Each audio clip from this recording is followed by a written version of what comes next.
이어서 영국으로 가보겠습니다. 한국경제TV 안선아 영국통신원 연결되어 있습니다. 간밤 유럽 증시 동향부터 살펴주시죠. 네, 목요일장은 미국 경제 지표가 연착륙에 대한 희망을 부추기는 가운데 유럽 증시는 주요 중앙은행들이 인플레이션 압력이 완화되면 잠재적으로 금리 인상이 일시 중지될 수 있을 것이라는 희망을 품으며 모두 상승했습니다. 영국은 0.2% 상승했고 유로스톡 50 지수는 0.6%, 독일과 프랑스 지수 각각 0.34%, 0.74% 상승 마감했습니다. 목요일 영국 지수는 은행과 에너지주들이 모두 상승한 가운데 투자회사 3i 그룹이 낙관적인 3분기 실적 업데이트로 9.2% 급등하며 사상 최고치를 기록했습니다. 반면 디아지오 진 제조회사인 상반기 판매 예측이 상회를 했는데요. 하지만 5.5% 하락했습니다. 거래자들은 미국 판매 미스에 초점을 맞춘 것으로 보입니다. 네, 위즈에어 헝가리 저가 항공사가 여름여행 수요에 대해서 경쟁사보다 신중한 태도를 보인 후에 7.2% 하락했고요. 2023년 유로존 경제 시작은 중국의 경제 재개와 평소보다 온화한 유럽의 겨울 날씨로 인해서 에너지 소비 압력이 감소하면서 연착륙에 대한 기대가 커졌는데요. 독일의 경우 보건제약업체 사토리오스가 6.5% 급등했고 프레데니오스 메디컬도 2.2% 상승했습니다. 반도체인 인피니온 4.75% 상승했고 항공주 에로엔진 홀딩스도 2% 상승했습니다. 반면 전력회사 RW와 부동산 회사인 보노비아는 1, 2%대 하락 마감했고요. 네, 프랑스의 경우 반도체 SM 마이크로 일렉트로닉스 4분기 매출이 상승하면서 8.2% 급등했습니다. 럭셔리 그룹인 캐린과 에르메스는 모두 2% 중반대로 상승했고 반면 동종업계인 에스틸로 룩소티카는 1.96% 하락했고 음료회사인 페르노드 리카드도 2.85% 하락 마감했습니다.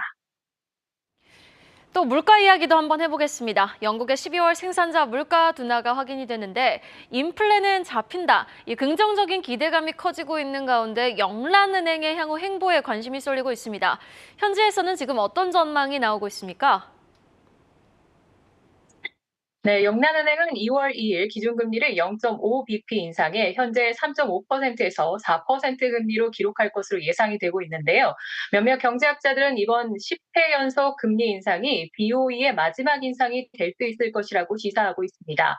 영란은행은 코비드19 팬데믹 이후로 긴축을 시작한 최초의 중앙은행으로 2021년 12월 사상 최저치인 0.1%에서 금리 인상을 시작했는데요.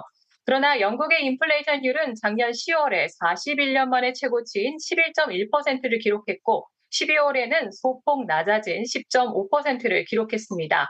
로이터가 조사한 경제학자들의 예측과 금융시장의 가격 책정에 따르면 BOE가 2월 2일 금리를 0.5% 인상한 4%로 2008년 금융위기 이후로 최고치를 기록할 것으로 예상하고 있는데요.